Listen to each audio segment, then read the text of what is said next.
गुरु महाराज के चरणों में नमन करते हैं, प्रणाम करते हैं। गुरु का आशीर्वाद हम सब पर, आप सब पर बना रहे, ऐसे में कामना करते हैं। और आप सबको पता है कि हमारे क्षेत्र के अंदर जो बहुत बड़ी हस्ती है गुरु महाराज, बहुत बड़ा आशीर्वाद हमारे क्षेत्र पर है। और इन्हीं के अनुसरण करते हुए भगवान पूजा अर्चना सब इस क्षेत्र के लोग करते हैं। और गुरु महाराज के शरण में मैं समझती हूँ कि सभी को आशीर्वाद प्राप्त है। और आपकी की तरह मुझे भी गुरु महाराज के आशीर्वाद से ही आज यहाँ तक पहुँचूँ। आप सबको पता है कि मैंने तो कभी सपना भी नहीं देखा था कि मैं कोई विधायक बन जाऊंगा। महाराज का आशीर्वाद, आप सबका आशीर्वाद, सहयोग कि यहाँ तक मुझे लेकर आया। तो जैसा कि आपने मुझे आशीर्वाद दिया और गुरु महाराज की कृपा मेरे ऊपर रही, तो इस क्षेत्र के चहुमुखी विकास के लिए मैं इन 4.5 सालों के अंदर आप सबको बता एक गांव, एक कहानी मैंने छोड़ी। विकास में पीपलवाड़ा ने जो मुझसे मांगा वो मैंने दी। पीपलवाड़ा ने मुझसे मांगा पीएससी, आपकी यहाँ पीएससी होगी। पीपलवाड़ा ने मुझसे मांगा कि वो रोड हमारा जो है बेनौली मोड़ से यहाँ तक वो होना चाहिए, वो हो गया है।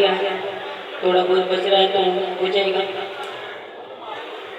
जो काम आपने मांगे और छोटे छोटे काम और भी हैं, आपने जो जो मुझसे मांगा 2 करोड़ रुपए हमारे पीपलवाड़ा स्कूल के अंदर डेवलपमेंट के लिए स्वीकृत हो गए हैं। कि जो बहुत बड़ी सौगात है। होली तहसील के अंदर, होली उपखंड के अंदर, होली में 2 तहसीलें होने लग गई है। पहले एक तहसील हुआ करती थी, एक उप तहसील थी। और उससे दोनों तहसीलों के अंदर सबसे ज्यादा पैसा जो एक स्कूल चिन्हित किया हमने वो पीपलवाड़ा किया, जिसके अंदर 2 करोड़ की राशि आ गई।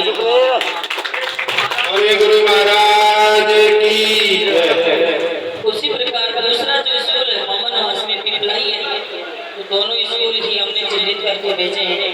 शिक्षा के क्षेत्र में, चिकित्सा के क्षेत्र में, चाहे सड़क का काम हो, पानी की स्कीम आपकी बन गई है। पहले पानी आ रहा था, लेकिन मैंने दूसरी स्कीम जो 12-13 करोड़ की बनी है वो 5-7 पंचायतों की है, जो रवासा तक जाएगी, उसका काम भी चालू हो गया है।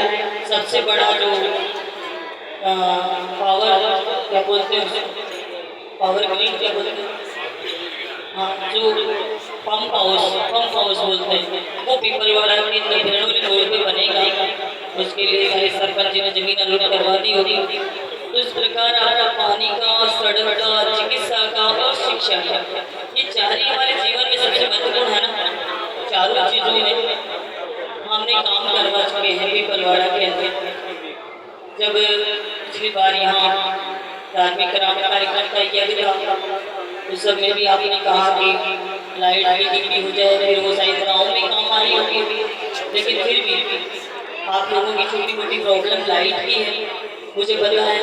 लाइट अभी बहुत दिक्कत कर रही है, 3 दिन से तो थोड़ा ठीक है, लेकिन उससे पहले थोड़ा दिक्कत हो रही थी, ड्यूटियाँ कम मिल रही है लोगों को। तो मैं अजीत सिंह साहब के पास जाऊँगी यदि आपके प्रोग्राम के बाद है, और हम बात करेंगे। पूरे राजस्थान के अंदर कहीं ना कहीं दिक्कत है, और आप सबको पता है कि नेता कुछ करना चाहता है, सरकार कुछ करना चाहता है, कई अधिकारियों की कमी की वजह से जनता को नुकसान होता है, नेगेटिविटी आती है।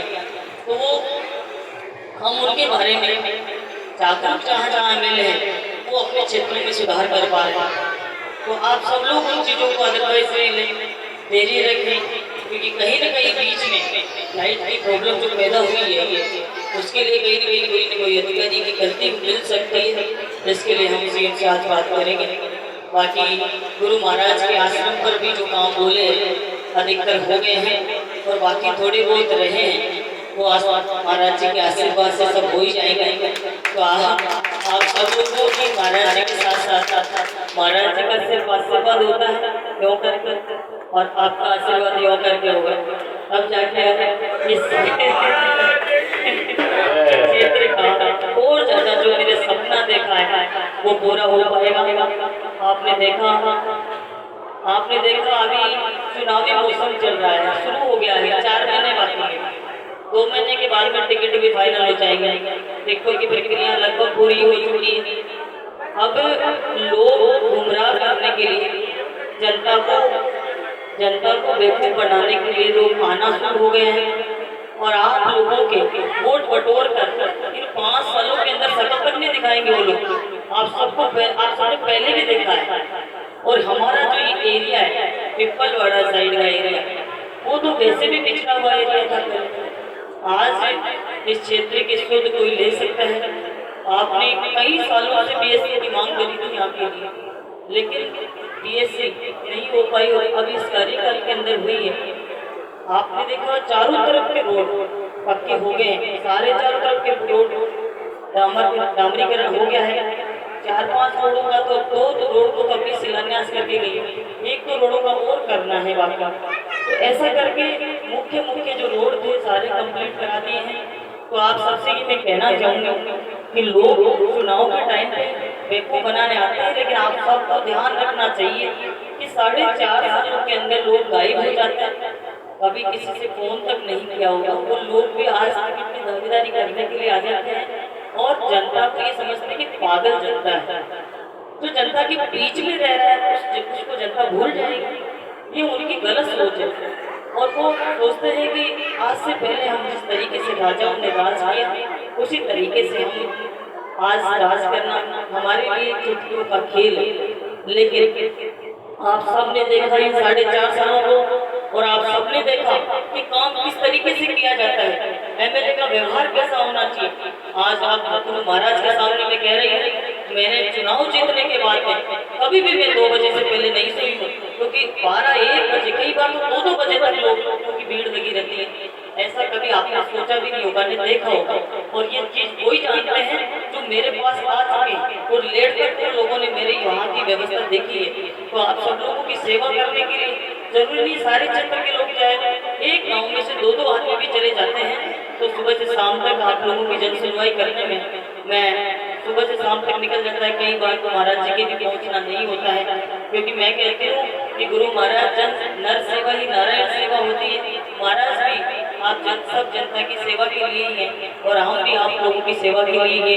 लेकिन आप सब लोगों को पिपलवाड़ा हमारा ये एरिया तो वैसे ही कांग्रेसी है, लेकिन फिर भी मैं आप सबको कहना चाहूँगा हमारे क्षेत्र का सबसे बड़ा होता है ERCP, और ERCP हमारे किसानों के लिए बहुत महत्वपूर्ण है। आप सब लोगों को एक चीज का ध्यान रखना होगा कि जब भी भाजपा के लोग आए, ये मोदी जी ने हमारी ERCP रोक रखी है। इन लोगों ने हमारे यहाँ क्षेत्र के अंदर चंबल का पानी आ चुका होता अब तक कर चुके होते, लेकिन ये लोग नहीं चाहते कि इस क्षेत्र के लोगों की खुशहाली आए, इनके फसलों में अच्छा मुनाफा हो और हमारे क्षेत्र में पानी की प्रॉब्लम हमेशा के लिए खत्म हो सके।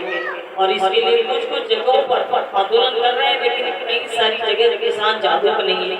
आपने देखा होगा भाजपा की सरकार हमेशा से किसान विरोधी रही। आज राजस्थान की सरकार गैस सिलेंडर का 600 रुपये आपके हाथों में डाल रही है, महंगाई कम करने का काम कर रही है। लेकिन आपने एक चीज सुनी होगी कि अभी मोदी जी आए थे किसी प्रोग्राम में, उन्होंने कहा था कि राजस्थान की सरकार रेवड़ियां बांट रही है। हम रेवड़ियां बांटने का काम नहीं करेंगे, आप गरीबों की सहायता करना। रेवड़ियां हो जाता है तो अडानी और अंबानी को पैसा देना क्या होगा फिर? उन लोगों को बड़े जो लोग हैं, जो पैसे वाले लोग उनको पैसे वाले करते जा रहे हैं और जो गरीब है उनको दबोचते जा रहे हैं। राजस्थान की सरकार ने, माननीय मुख्यमंत्री ने, अशोक गहलोत ने आप सबके लिए सोचा। उन्होंने महंगाई राहत कैंप लगाया, आपने देखा होगा महंगाई राहत और बचत राहत और बढ़त तीनों चीज को पॉइंट वार सोच के देखिए, उन्होंने सब चीजों पर काम करने का काम किया। आज पूरे इंडिया के अंदर, देश के अंदर कहीं पर भी 125 दिन का रोजगार देने का कहीं पर भी काम नहीं किया। कोई भी राज्य ऐसा नहीं है जिसमें 125 दिन का नरेगा का काम कर रहे हैं।